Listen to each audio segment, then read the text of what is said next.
Hello, Richmond friends. My name is Mrs. Phillips, and I am the principal of Charles Elementary.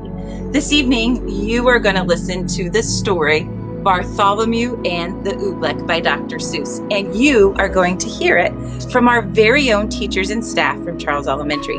Then, you're going to make your own Oobleck with our two scientists, Mrs. Amos and Miss West. I hope you have a wonderful time at our Math and Science Night, and thank you for joining us. Hi everyone, this is Mrs. Jones. They still talk about it in the Kingdom of Did as the year the king got angry with the sky, and they still talk about the page boy Bartholomew Cubbins. If it hadn't been for Bartholomew Cubbins, that king and that sky would have wrecked that little kingdom. Bartholomew had seen the king get angry many, many times before, but that year when His Majesty started growling at the sky, Bartholomew Cubbins just didn't know what to make of it. Yet all that year, the old king did it. All year long he stared up into the air above his kingdom, muttering and sputtering through his royal whiskers. The things that come down from my sky. All spring when the rain came down, he growled at that. All summer when the sunshine came down, he growled at that. All autumn, when the fall came down, he growled at that. And that winter, when the snow came down, he started shouting, "This snow, this fog, this sunshine, this rain, ah! These four things that come down from my sky." But King Derwin, Bartholomew tried to calm him, "You've always had these same four things come down." "That's just the trouble," bellowed the king. "Every year the same four things. I'm mighty tired of those old things. I want something new to come down." "Something new come down?" Bartholomew gasped. "That's impossible, your majesty. You just can't have it. Boy, don't you dare tell me what I can or cannot have. Remember, Bartholomew, I am king." "I know, sire," said Bartholomew. "You rule all the land, and you rule all the people, but even kings can't rule the sky." "Can't, eh?" His Majesty flew into a terrible rage. "Well, maybe other kings can't do it, but maybe I am one king who can. You mark my words, Bartholomew Cubbins. I will have something new come down." But how do you get something new to come down? That was rather hard to think up, and for many days the old king stomped around trying to figure out some way to do it. Then finally, late one night, when all the lords and ladies of the palace were fast asleep, just as the king was buttoning his royal nightshirt, he suddenly stopped still. A strange wild light began to shine in his gray-green eyes. "Why, of course," he began laughing. "They can do it for me. Bartholomew Cubbins, blow my secret whistle. Quick, call my royal magicians." "Your magicians, your majesty?" Bartholomew shivered. "Oh, no, your majesty, don't call them." "You hold your tongue, Bartholomew Cubbins. You do as I command you. Blow my secret whistle." "Yes, sire," Bartholomew bowed. "But, your majesty, I still think that you may be very sorry." He took the king's secret whistle from its secret hook. He blew a long, low blast down the king's back secret stairway. And a moment later, he heard them coming, up from their musty hole beneath the dungeon, up the empty midnight tunnel to the royal bedchamber tower came the magicians on their paddled, shuffling feet. Up and right into the room they came chanting, "Shuffle, duffle, nuffle, muff, vista, wista, misticuff. We are men of groans and howls, mystic men who eat boiled owls. Tell us what you wish, O king. Our magic can do anything." "I wish," spoke the king, "to have you make something fall from the skies that no other kingdom has ever had before." "What can you do? What will you make?" For a moment they stood thinking, blinking their creaky eyes. Then they spoke a word, one word, Oobleck. Oobleck, asked the king, what will it look like? Won't look like rain, won't look like snow, won't look like fog. That's all we know. We just can't tell you any more. We've never made Oobleck before. They bowed, they started towards the door. We go now to our secret cave on Mystic Mountain Nekatav. There all night long we'll work for you, and you'll have Oobleck when we're through. They'll do something crazy, whispered Bartholomew. Call them back, your majesty. Stop them. Stop them? Not for a ton of diamonds, chuckled the king. Why, I'll be the mightiest man that ever lived. Just think of it. Tomorrow I'm going to have Oobleck. It took Bartholomew a long time to get the excited king to sleep that night, but there was no sleep for Bartholomew, the page boy. All night long he stood in the king's window, staring out at the mystic mountain Nekatav. Somewhere up there, Bartholomew knew the magicians were working their terrible magic. All night the magicians did. All night they walked circles round their magic fire, making magic, mumbling with their clucking tongues. Oh, snow and rain are not enough. Oh, we must make some brand new stuff. So feed the fire with the wet mouse hair. Burn an onion, burn a chair. Burn a whisker from your chin and burn a long sour lizard skin. Burn yellow twigs and burn red rust and burn a stocking full of dust. Make magic smoke green, thick and hot. It sure smells dreadful, does it not? That means the smoke is now just right. So quick before the day gets light. Go, magic smoke, go high, go high. Go rise into the kingdom sky. Go make the Oobleck tumble down on every street and every town. Go make the wondrous Oobleck fall. Oh, bring down Oobleck on us all.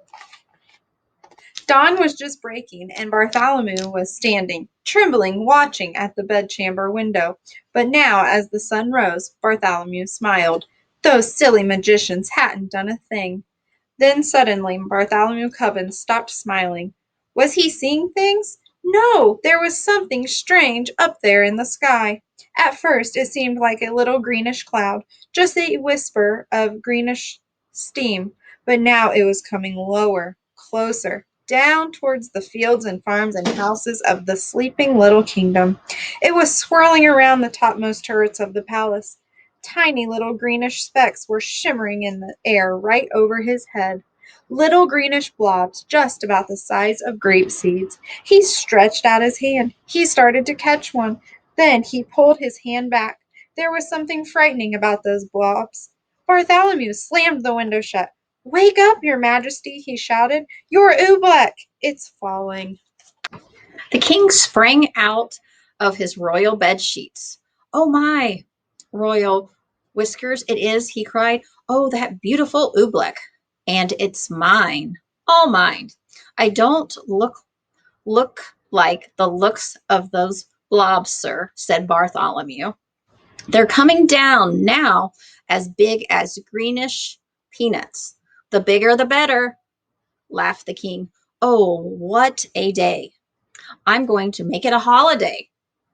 I want every man, woman, and child in my kingdom to go out and dance in my glorious Oobleck. Out in that stuff, asked Bartholomew. Do you really think that is safe, sir? Stop asking foolish questions, snapped the king. Boy, you run to my royal bell tower. Wake my royal bell ringer. Tell him to ring the great holiday bell. For a moment, Bartholomew Cubbins didn't move. Run, barked the king. Bartholomew ran. Across the sleeping palace, Bartholomew ran. Then up the ladder of all the high bell tower, he climbed to the bell ringer's little cubbyhole in the belfry. Ring your bell, he called. His Majesty the King proclaims today a holiday. The old man crawled out of his cot. He grabbed the bell rope. "What's the holiday for, Bartholomew?" "You'll find out soon enough," said Bartholomew. The bell ringer yanked the rope. Nothing happened. He yanked it harder. Still nothing happened. "Huh? What's wrong with my bell?" he murmured. "I'll better take a look outside." He poked his head out through the little trap door. "Merciful gracious," he gulped. "What is that? All over my bell like greenish molasses." "Not only your bell," Bartholomew cried. "Look at that poor robin down there in that tree. She's stuck to her nest. She can't move a wing. That oobleck's gooey. It's gummy. It's like glue." Ooh, the bell ringer wrung his hands. "If that green stuff sticks up robins, it'll stick up people too." "Someone's got to warn the people," cried Bartholomew. "Gotta wake 'em and warn 'em to stay inside their houses." "I'll tell the royal trumpeter," he shouted. He turned and slid like lightning down the bell tower ladder.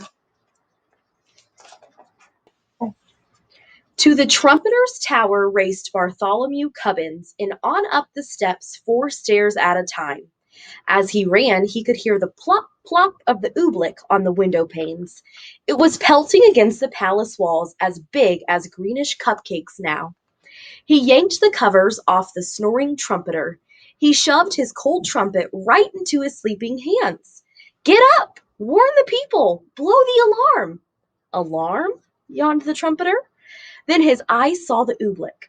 "Those green things, Bartholomew, where'd they come from?" "The king," panted Bartholomew. "His royal magicians made them."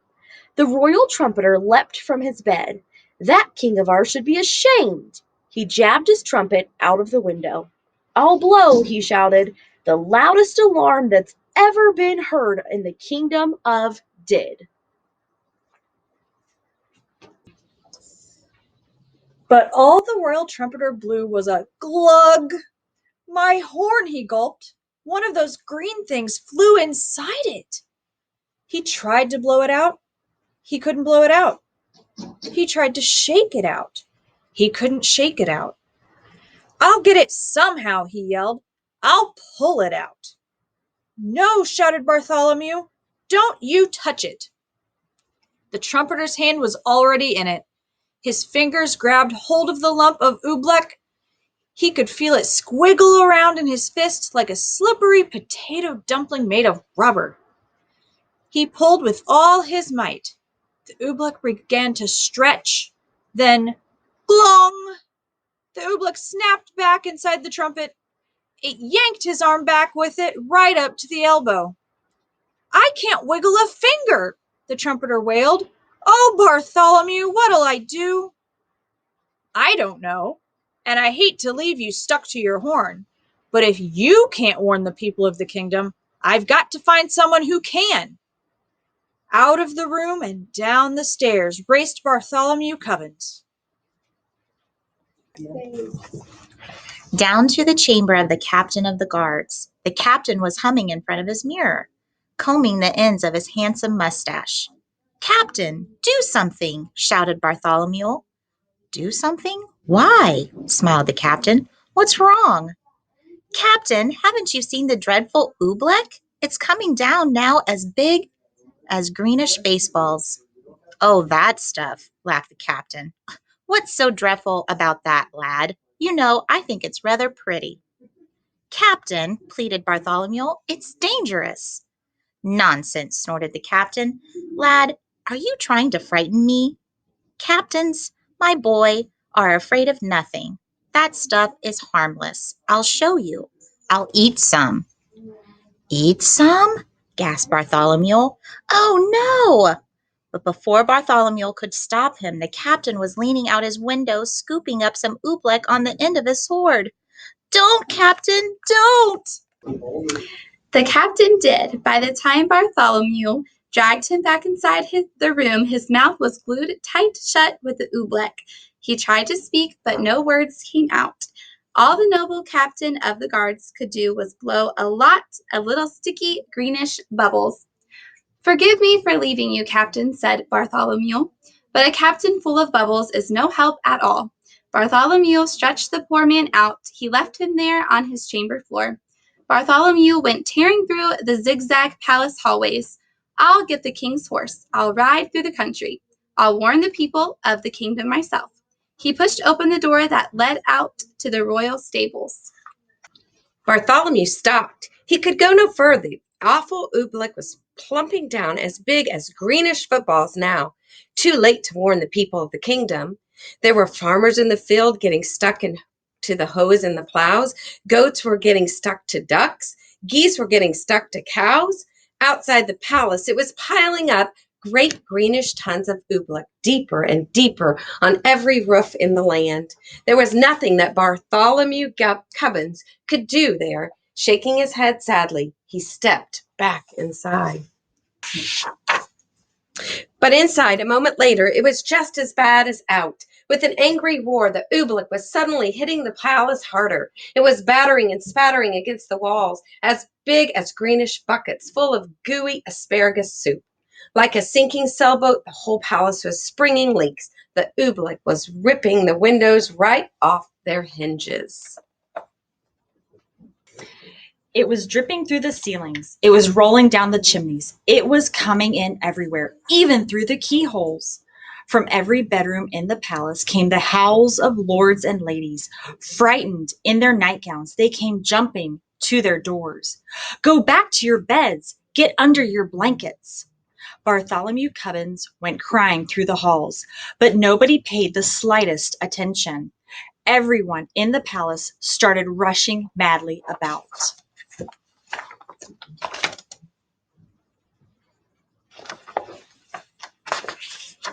The royal cook rushed down to the royal kitchen. Bartholomew Cubbins saw him trapped there, stuck to 3 stew pots, a teacup, and a cat. The royal laundress rushed outside to save her laundry. Bartholomew saw her stuck tight to the clothesline between 2 woolen stockings and the king's best Sunday blouse. The royal fiddlers, they were stuck to their royal fiddles. Everywhere Bartholomew ran, he saw someone stuck to something. They were stuck up by the dozens. Every last friend he had in the world was flopping and floundering, all hopelessly caught in the goo. Then suddenly, midst the hubbub, Bartholomew gasped, "The king! Where was the king? He'd forgotten all about him." It was in the throne room that Bartholomew found him. There he sat, old King Derwin, proud and mighty ruler of the kingdom of Did, trembling, shaking, helpless as a baby. His royal crown was stuck to his royal head. The seat of his royal pants were stuck to his royal throne. Oobleck was dripping from his royal eyebrows.